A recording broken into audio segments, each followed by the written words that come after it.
Hello everyone, कैसे हैं आप लोग। उम्मीद है बहुत अच्छे होंगे।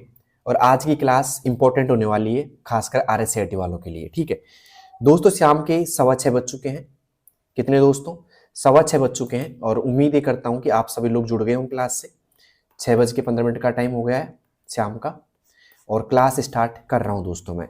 लेकिन क्लास स्टार्ट होने से पहले आप अपने सभी दोस्तों के पास, मतलब सभी दोस्तों को ऑनलाइन ले आओ, और फिर लास्ट में पूछना है कि उनके कितने सवाल सही हो चुके हैं। मतलब इस क्लास का टारगेट रहेगा कि आपके ज्यादा से ज्यादा क्वेश्चन सही होने चाहिए। ठीक है, आप सभी का आंसर दीजिए कमेंट बॉक्स में, और फिर लास्ट में काउंट करना है कि आपने कितने क्वेश्चनों का सही जवाब दिया है दोस्तों। तो उम्मीद मैं ये करूंगा कि आपके सारे सवाल सही होने चाहिए। पहला क्वेश्चन है दोस्तों, ध्यान से देखिएगा। माइक्रोसॉफ्ट वर्ड मतलब MS वर्ड में माक्रो क्या करता है? बताइए दोस्तों, माइक्रोसॉफ्ट वर्ड में माक्रो क्या करता है? अगर आप इंग्लिश मीडियम से तो इंग्लिश में भी क्वेश्चन है कि what is the function of A macro in MS word. ठीक है, पहला ऑप्शन दोहराए जाने वाले कार्यों को स्वचालित करना, टू ऑटोमेट रिपीटेटिव टास्क, या फिर दूसरा ऑप्शन आ रहा है पैराग्राफ अलाइनमेंट करना, फॉन्ट साइज बदलना, या फिर टेबल इंसर्ट करना। तो यहाँ पे बात क्या हो रही दोस्तों? माक्रो की हो रही है कि माक्रो क्या कार्य करता है। दोस्तों आपने MS वर्ड पढ़ा होगा अच्छे से, तो व्यू टैब के अंदर, कौन से टैब के अंदर दोस्तों? व्यू टैब के अंदर एक टैब होता है व्यू नाम का, मैं लिख देता हूं यहाँ पे, व्यू टैब होता है दोस्तों। और व्यू टैब के अंदर अंतिम जो यहाँ पे ऑप्शन होता है माक्रो का ही होता है। ठीक है, तो ये जो अगर आपने पढ़ा हो तो आपको अच्छी तरह पता होगा क्या काम करता है। अगर नहीं पढ़ा तो आराम से देखिए क्लास को, मैं दूंगा इसका जवाब क्या होगा सही। ठीक है तो दोस्तों यहाँ पे जो सही जवाब होगा इसका वो होगा दोहराए जाने वाले कार्यों को स्वचालित करना। ठीक है दोस्तों, दोहराए जाने वाले कार्यों को स्वचालित करना, तो ए ऑप्शन इज राइट। ठीक है, मतलब सीधी सी बात है, अगर आपको कोई टास्क बार बार लिखना है, मतलब कोई भी चीज बार बार लिखनी है, तो आप उसको माक्रो में रिकॉर्ड कर लीजिए। ठीक है, एक बार रिकॉर्ड हो जाती है तो आप उसका बार बार यूज कर सकते हैं आराम से। ठीक है, तो आपके लिए बहुत आसानी हो जाएगी, आपकी समय की बचत होगी दोस्तों। ठीक है, अब चलते हैं आज के अगले क्वेश्चन की ओर। अगला क्वेश्चन दोस्तों क्या है एक्सेल से, MS एक्सेल से, कि एक्सेल में गोल सिक फीचर का उपयोग कब किया जाता है। एक्सेल में गोल सिक आपने पढ़ा होगा दोस्तों, डाटा के अंदर आता है गोल सिक। तो इसका जो उपयोग है कब किया जाता है? पहला ऑप्शन, जब हमें परिणाम पता हो लेकिन इनपुट नहीं, जब हमें परिणाम पता हो लेकिन इनपुट नहीं। ठीक है, दूसरा ऑप्शन सॉर्टिंग के लिए, तीसरा फॉर्मेटिंग के लिए, और चौथा रहा है दोस्तों चार्ट बनाने के लिए। बताइए दोस्तों, एक्सेल में गोल सिक फीचर का उपयोग कब किया जाता है? अगर आपने एक्सेल पढ़ रखी हो तो मुझे जल्दी से बताइएगा। ठीक है, और एक्सेल में जो इंपॉर्टेंट है ना दोस्तों, मतलब एक्सेल में क्या क्या चीज इंपॉर्टेंट है, तो एक्सेल का संबंध किससे होता है? EXCEL। एक्सेल का जो संबंध होता है स्प्रेडशीट से होता है। किससे होता है दोस्तों? स्प्रेडशीट से होता है। कई बार वर्कशीट भी लिखा सकता है एग्जाम के अंदर। और इसके अंदर जो कॉलमों की संख्या होती है, कॉलम, अब मैं कॉलम की बात कर रहा हूं, एक्सेल 2016 है ना, मतलब 2007 के बाद की बात कर रहा हूं मैं। 2007 के बाद जो कॉलमों की संख्या है वो है दोस्तों 16,384 है। अंतिम कॉलम का नाम है दोस्तों XFD, लिख लेना इसको आराम से। ठीक है, और जो कॉलम जो चलते हैं ना वो चलते हैं दोस्तों अक्षरों में। ठीक है, और दूसरी बात करें, रो कितनी होती है दोस्तों? रो होती है 10,48,576। ये बात कर रहा हूं मैं दोस्तों 2007 के बाद की। ठीक है, तो यहाँ पे कई बार ये एग्जाम में पूछ लिया जाता है कि रो की संख्या कितनी होती है, या फिर रो किस में चलती है दोस्तों? नंबर्स में चलती है। किस में चलती है दोस्तों? नंबर में चलती है। तो ये थोड़ा एडिशनल है, इसको लिख लेना, क्योंकि ये सवाल से संबंधित नहीं है, बट मैंने इसलिए बताया कि कई बार यहाँ से सवाल पूछ लिया जाता है आपसे।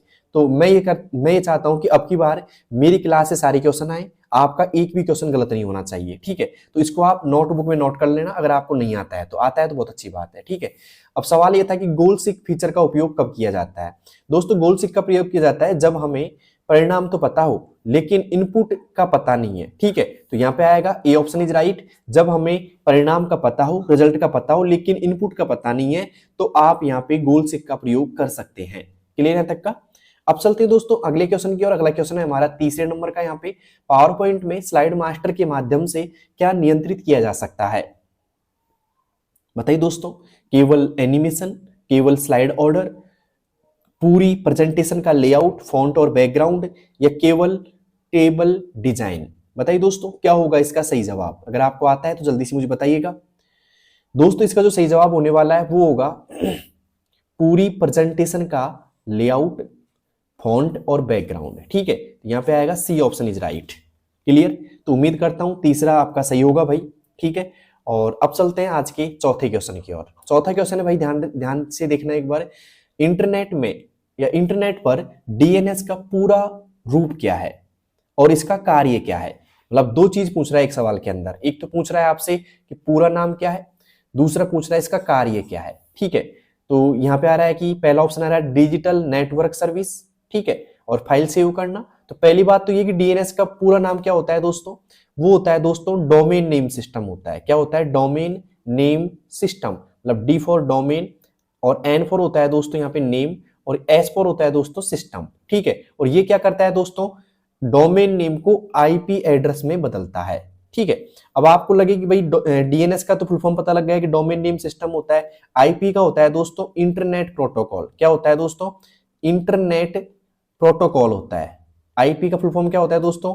इंटरनेट प्रोटोकॉल होता है। और आईपी का जो एग्जांपल देता हूं मैं आपको, क्या होता है? जैसे मान लो मैंने लिख दिया यहाँ पे 192.168.1.1, यहाँ पे कुछ भी ऐसे लिख सकते हो आप। मतलब ये क्या किसका पता है दोस्तों? आईपी एड्रेस का पता है। ठीक है, तो ये क्या करता है? डीएनएस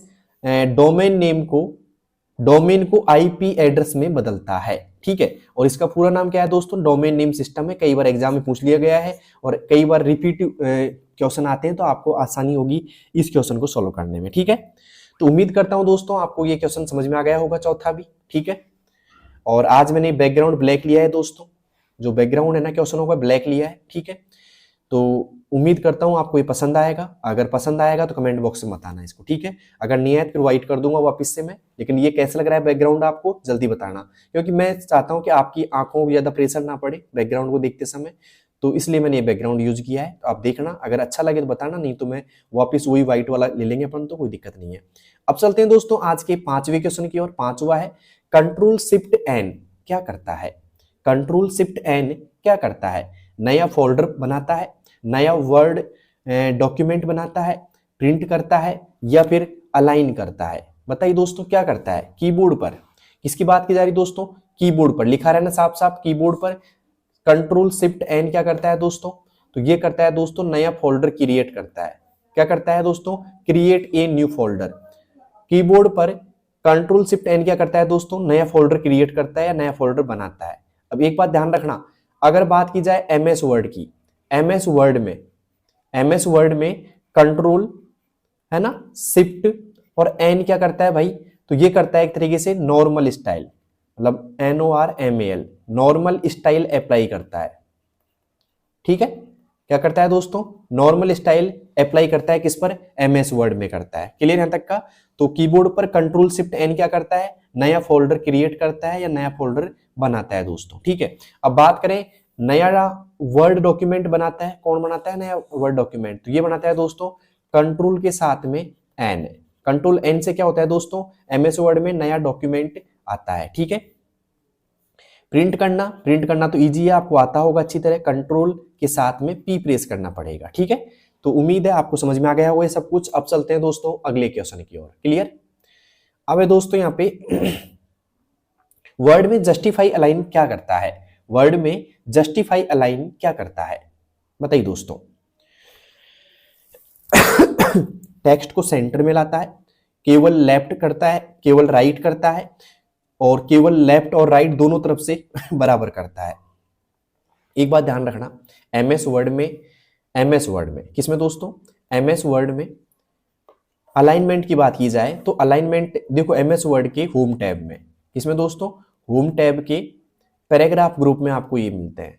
इसमें दोस्तों पैराग्राफ ग्रुप में मिलते हैं ये, और ये 4 प्रकार के होते हैं। कितने प्रकार के होते हैं दोस्तों? 4 प्रकार के। देखो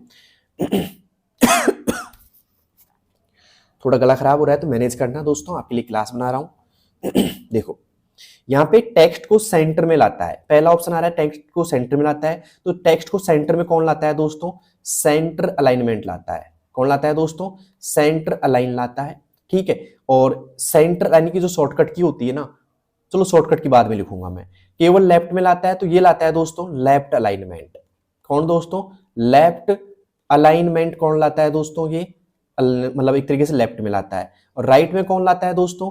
RIGST, राइट अलाइनमेंट कहाँ लाता है दोस्तों, ये लाता है दोस्तों राइट साइड में, क्लियर। और टेक्स्ट को लेफ्ट साइड से और राइट साइड से, दोनों साइड से ही बराबर करता है, मतलब दोनों साइड से बराबर हो रहा है दोस्तों, ठीक है। तो वो कौन करता है दोस्तों, तो ये करता है भाई साहब जस्टिफाई करता है।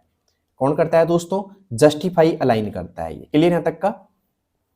तो उम्मीद करता हूं आपको सब कुछ पता लग गया होगा। और ये चार ही होते हैं ना, मतलब सेंटर, लेफ्ट, राइट और जस्टिफाई, चार ही अलाइनमेंट होते हैं एमएस वर्ड में, ठीक है, पैराग्राफ के। अब बात करता हूं इनकी शॉर्टकट कीज की, क्योंकि ये भी इंपॉर्टेंट है शॉर्टकट कीज भी, तो मैं लिख देता हूं शॉर्टकट की साथ में ही। देखो अगर मैं बात करूं यहाँ पे सेंटर अलाइनमेंट की, तो ये होती है दोस्तों कंट्रोल के साथ में ई प्रेस करेंगे हम, ठीक है। लेफ्ट की बात करें तो ये होती है दोस्तों कंट्रोल के साथ में एल प्रेस करेंगे, और लेफ्ट अलाइनमेंट दोस्तों बाय डिफॉल्ट भी रहता है दोस्तों, क्या रहता है दोस्तों, बाय डिफॉल्ट रहता है, क्लियर।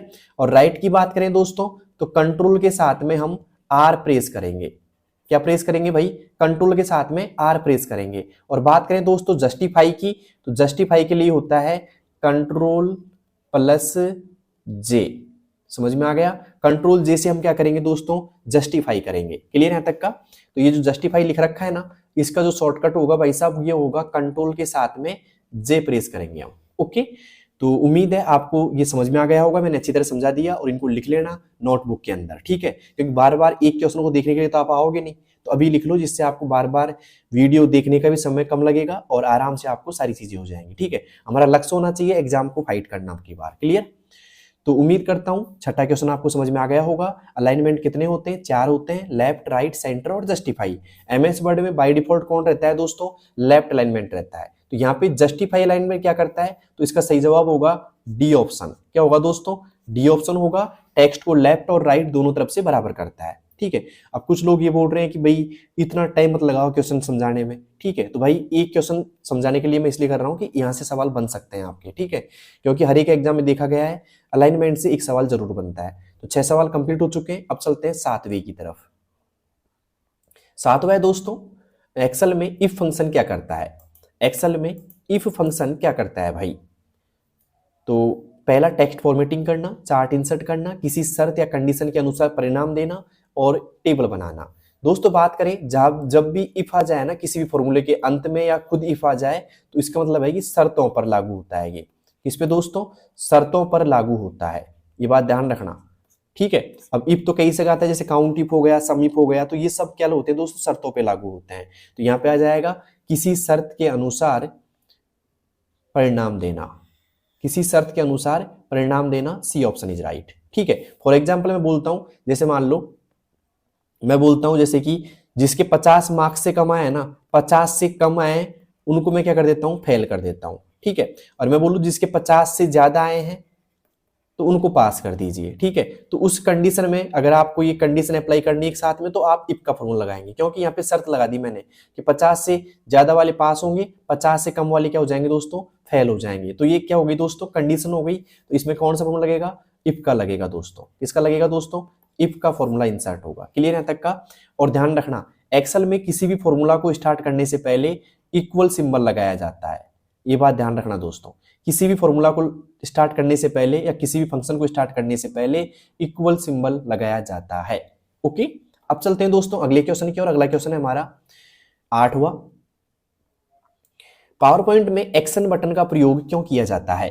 पावर पॉइंट में एक्शन बटन का प्रयोग क्यों किया जाता है भाई, बताइए जल्दी से। पहला ऑप्शन आ रहा है यहाँ पे, किसी स्लाइड फाइल या लिंक पर जाने के लिए, एनिमेशन लगाने के लिए, डिजाइन बदलने के लिए, या स्लाइड डिलीट करने के लिए। दोस्तों बता देता हूं मैं आपको, पावर पॉइंट के अंदर एक्शन जो बटन का उपयोग किया जाता है वो किया जाता है किसी स्लाइड, फाइल या लिंक पर जाने के लिए, to jump to a slide, file और हाइपरलिंक, क्लियर यहां तक का। ए ऑप्शन आएगा यहाँ पे। तो उम्मीद करता हूं ए ऑप्शन आपने कर दिया होगा यहाँ पे टिक। अब चलते हैं दोस्तों अगले क्वेश्चन की ओर। अगला क्वेश्चन है हमारा 9वां यहाँ पे, इंटरनेट में ब्रैंडविड्थ क्या दर्शाता है। इंटरनेट में ब्रैंडविड्थ क्या दर्शाता है भाई, बताइए दोस्तों क्या दर्शाता है। पहला ऑप्शन डाटा ट्रांसफर की अधिकतम क्षमता, कनेक्शन की टाइप, ब्राउजर वर्जन या नेटवर्क नेम।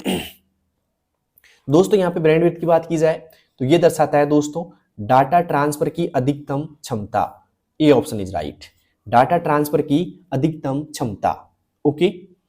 दोस्तों क्लास कैसी लग रही है, अच्छी लग रही है तो कमेंट बॉक्स में बताना मुझे, ठीक है। और साथ में इस क्लास को सभी दोस्तों के पास शेयर कर दीजिए, ठीक है। मैं देख रहा हूँ आप लोग सिर्फ क्लास देख रहे हैं, शेयर नहीं कर रहे, शेयर कर दीजिए जिससे सभी लोगों को इसका बेनिफिट मिल सके। और मैं देखना चाहता हूँ कि आप लोगों के कितने क्वेश्चन सही होते हैं इस क्लास से, ठीक है। तो 9 में से आपके कितने सही हो चुके हैं कमेंट बॉक्स में जरूर बताना मुझे। अब चलते हैं आज के 10वें क्वेश्चन की ओर।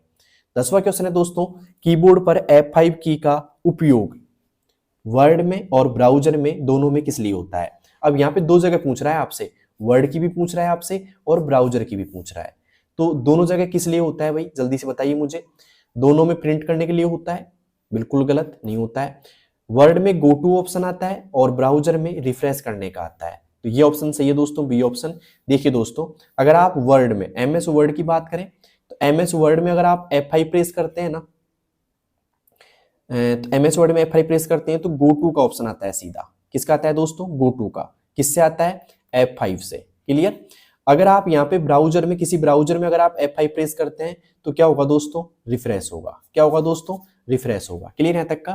तो उम्मीद करता हूं समझ में आ गया होगा आपको।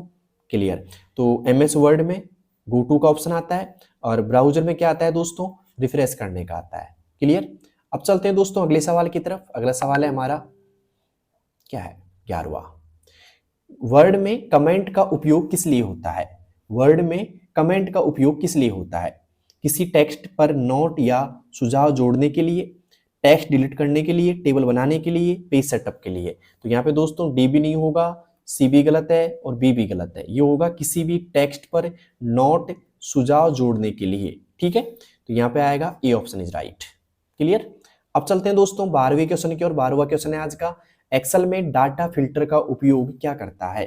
सॉरी, एक्सेल में डाटा फिल्टर का उपयोग क्या है, जल्दी से मुझे बताइएगा।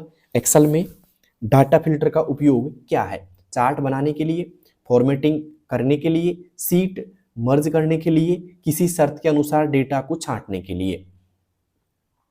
तो दोस्तों यहाँ पे सही जवाब होगा किसी शर्त के अनुसार डेटा को छांटने के लिए। तो यहाँ पे आएगा डी ऑप्शन इज राइट, किसी शर्त के अनुसार डेटा को छांटने के लिए।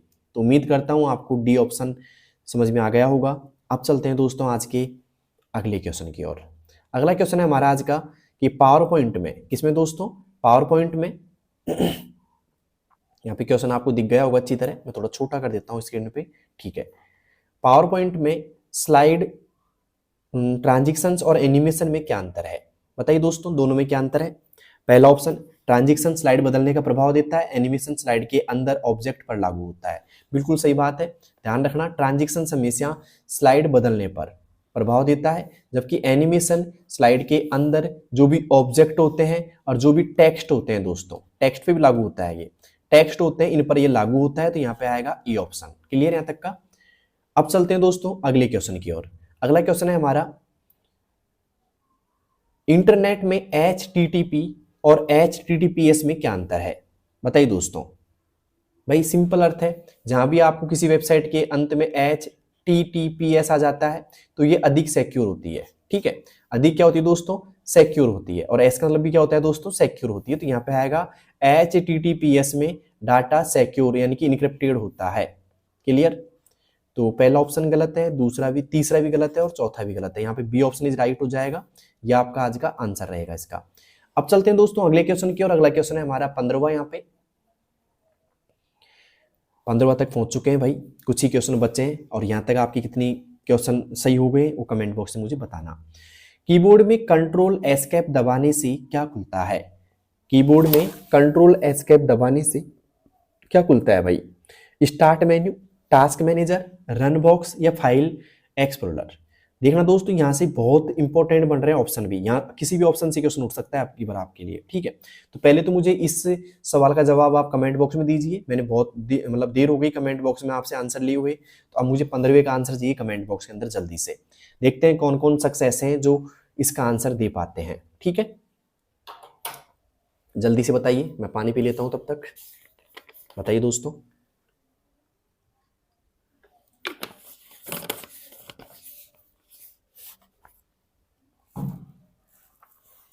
क्लास को शेयर भी कर दीजिए भाई, बहुत कम लोग जुड़ रहे हैं इस टाइम। दोस्तों यहाँ पे 15वें में जो सही जवाब होगा वो होगा देखिए कंट्रोल और एस्केप क्या करता है दोस्तों, स्टार्ट मेन्यू ओपन करता है। क्या करता है दोस्तों, स्टार्ट मेन्यू ओपन करता है कंट्रोल एस्केप, ठीक है। टास्क मैनेजर कौन करता है भाई, टास्क मैनेजर के लिए आप क्या करोगे, कंट्रोल, ठीक है, इसके साथ में ऑल्ट की प्लस डिलीट की, ये आप प्रेस करोगे ना तो यहाँ पे क्या हो जाएगा, टास्क मैनेजर ओपन हो जाएगा।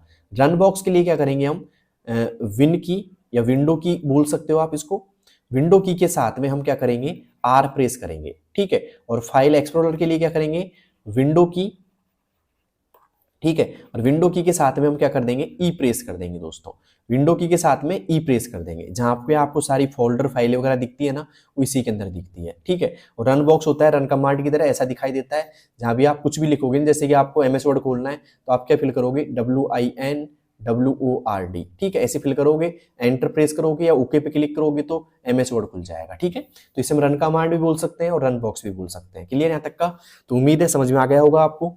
अब चलते हैं आज के अगले क्वेश्चन की ओर, लेकिन मुझे बताइए 15 में से आपका क्या स्कोर है भाई, 15/15 किस किस के ठीक हो चुके हैं, मतलब 15 में से 15 किसका स्कोर आ चुका है, या फिर आपका कितना आया, कमेंट बॉक्स में जरूर बताना, ठीक है। जिसके ज्यादा ही कमा रहे हैं उनसे एक बात कहना चाहूंगा, मैंने प्लेलिस्ट में जाइए आप मेरी में, ठीक है, RSCRT वाली में आपको मिल जाएगी इसी चैनल पर, प्लेलिस्ट में ऑप्शन पर क्लिक करके देखना, आपको सारी वीडियो देखनी है, ठीक है, जिससे आपका जो एग्जाम प्रेशर है कम हो जाए और साथ में आपकी तैयारी बेटर हो जाए। क्लियर यहाँ तक का। अब चलते हैं दोस्तों आज के 16वें सवाल की ओर। 16वां है, वर्ड में स्टाइल फीचर का उपयोग किस लिए किया जाता है, वर्ड में स्टाइल फीचर का उपयोग किस लिए किया जाता है, टेक्स्ट बोल्ड करने के लिए, टेबल इंसर्ट करने के लिए, बॉर्डर लगाने के लिए, एक समान फॉर्मेटिंग को पूरे डॉक्यूमेंट पर लागू करने के लिए। दोस्तों क्या होगा इसका सही जवाब, मांगता हूं मैं आपसे कमेंट बॉक्स के अंदर इसका जवाब जल्दी से दीजिएगा, देखते हैं कौन कौन लोग दे पाते हैं इसका जवाब भाई।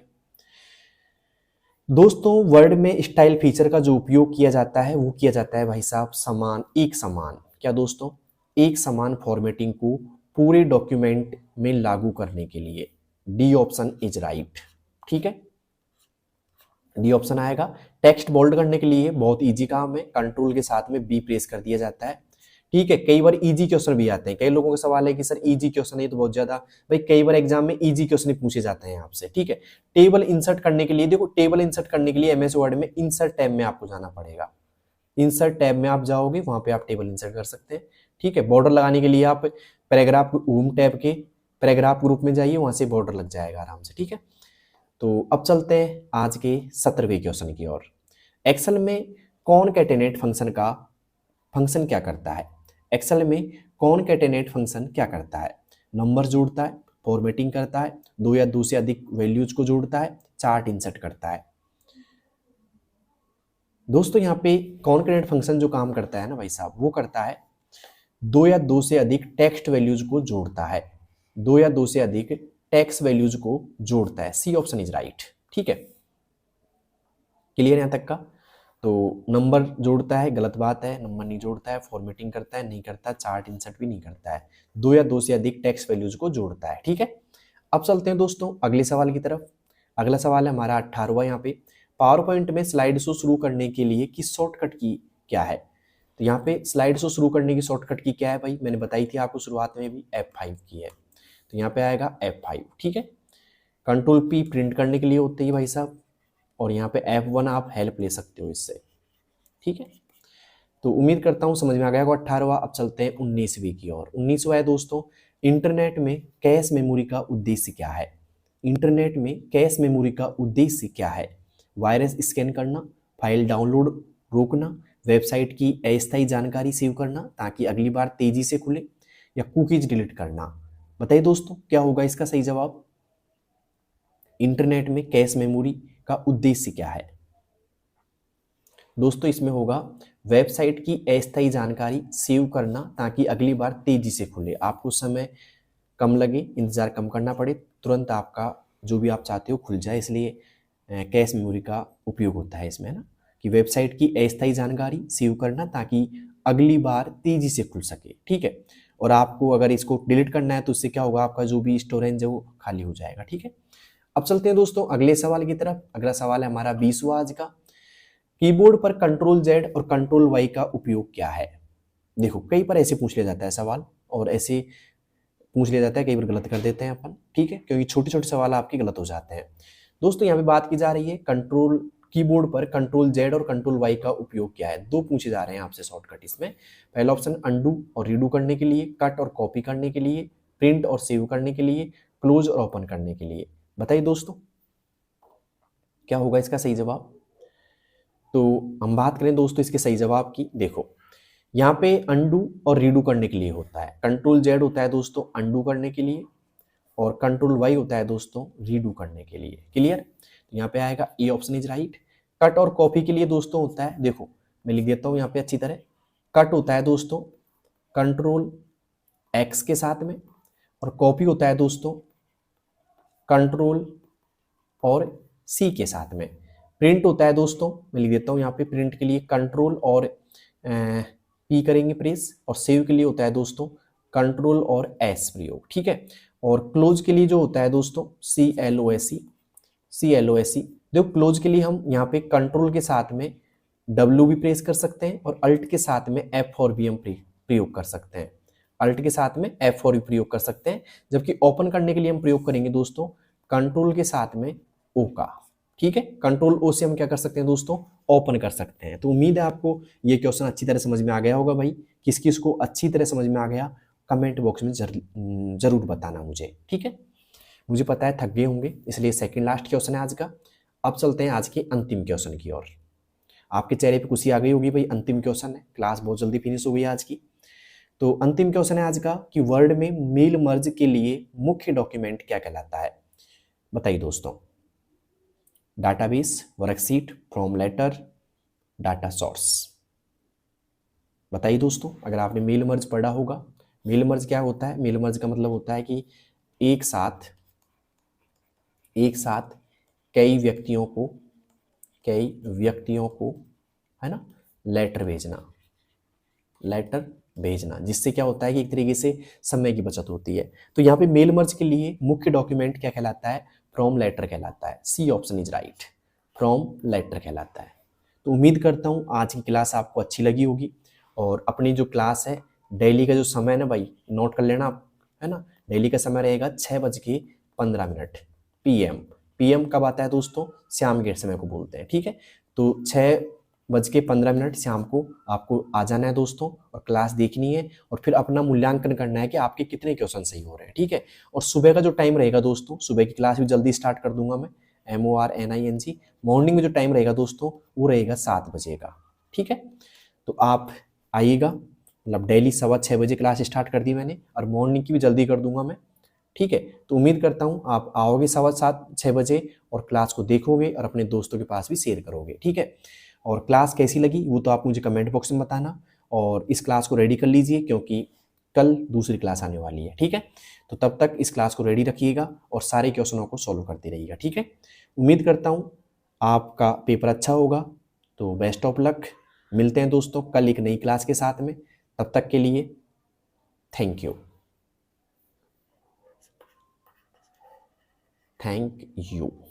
ठीक है। तो चलते हैं फिर, बाय।